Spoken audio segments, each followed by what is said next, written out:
Our relationship with internet providers is complicated, necessary, but rarely pleasant. We rely on them for everything: work, entertainment, even keeping in touch with loved ones. Yet, when things go wrong, it feels like our entire lives are put on hold, and frustration quickly takes over. No company embodies this love-hate dynamic quite like Comcast or Xfinity, which, let's be honest, sounds more like a futuristic fragrance than the name of a cable and internet giant. For millions of Americans, Comcast is both a lifeline and a source of endless headaches. On Sunday, November 17, 2025, Comcast Xfinity triggered a massive, nationwide blackout, plunging thousands, if not millions, into digital darkness.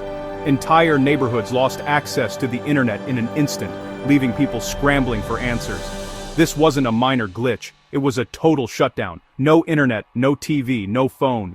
For hours, people were left staring at blank screens, unable to stream, work, or even make a simple phone call. The outage quickly trended online, not for technical curiosity, but because people were furious and cut off from the world. Social media exploded with complaints, memes, and desperate pleas for updates, as the hashtag #JaComcastBlackout shot to the top of trending lists. In this video, we'll break down what happened, exploring the timeline of the outage and the chaos it caused in homes and businesses across the country.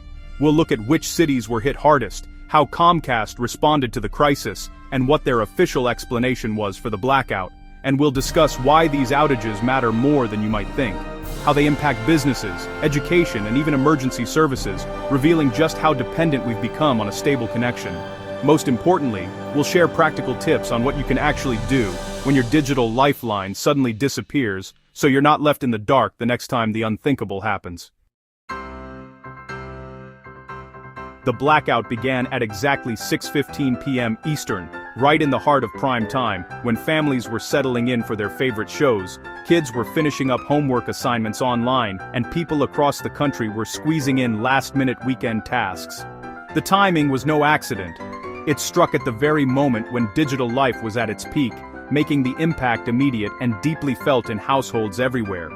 The timing couldn't have been worse, ensuring maximum chaos and customer outrage. Screens froze, video calls dropped, and smart home devices went silent, leaving people scrambling for answers and growing more anxious by the minute.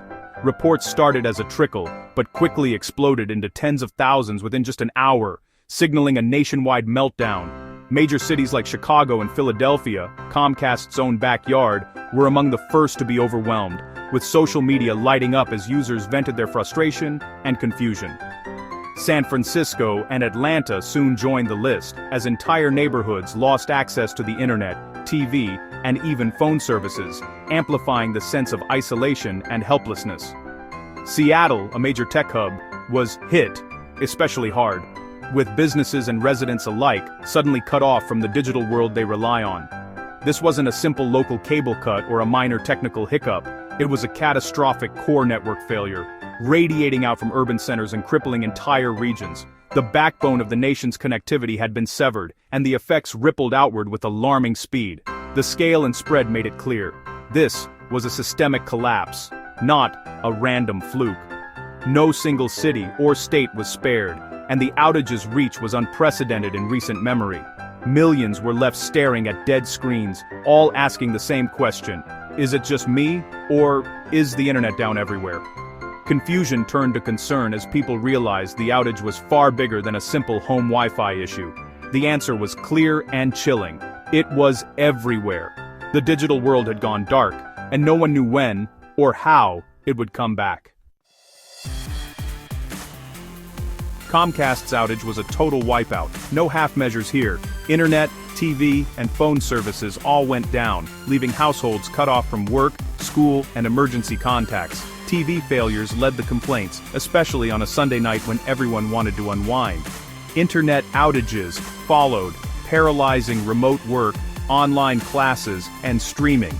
Even landline phones and streaming TV services failed, raising real safety concerns for those relying on them for emergencies. The domino effect was clear. When one service failed, everything else followed.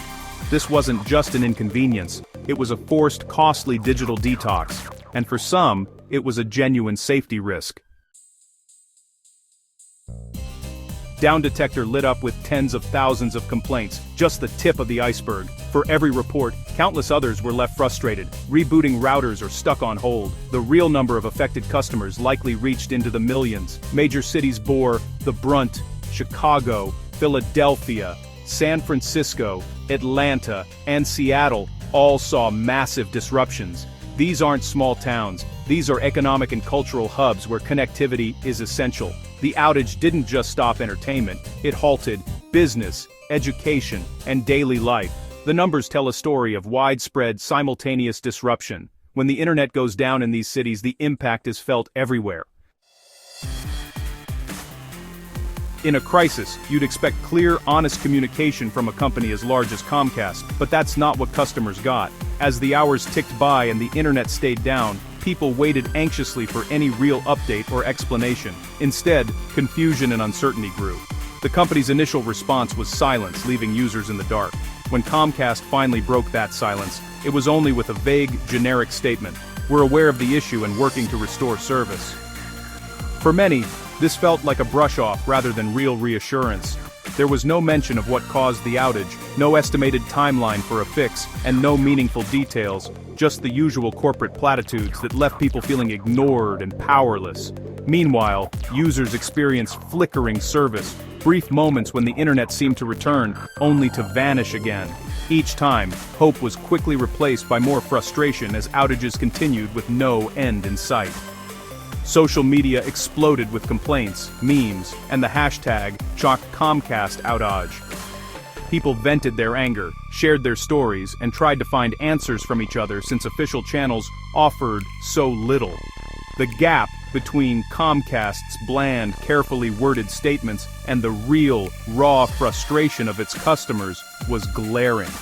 It was as if the company and its users were living in two different worlds. People missed important deadlines, lost hours of work, and had their evenings ruined. Students couldn't finish assignments, remote workers were cut off from meetings, and families lost their main source of entertainment. The outage became a perfect example of corporate disconnect in the digital age, a reminder of how dependent we are on reliable service and how frustrating it is when companies fail to communicate. In the end, millions were left in the dark, both literally, as their screens went black, and figuratively, as they waited for answers that never really came. Some dismiss outages as first-world problems, but that's missing the point. In 2025, internet is a basic utility, essential for work, school, healthcare, and safety. Remote workers lost productivity, students missed assignments, and telehealth appointments were canceled. For many, internet-based phone lines are their only link to emergency services. When those go down, it's not just inconvenient, it's dangerous. The social impact is real, too. Isolation, anxiety, and a sudden disconnect from friends and family. For those living alone, the silence can be overwhelming. The outage was a stark reminder of how dependent we are on invisible infrastructure. When it fails, the consequences ripple through every part of life. So, what can you do during a massive outage? First, check Down Detector or social media to confirm it's not just your equipment. If it's widespread, don't waste time troubleshooting, have a backup plan, know where to find public Wi-Fi, and set up your phone as a hotspot for emergencies.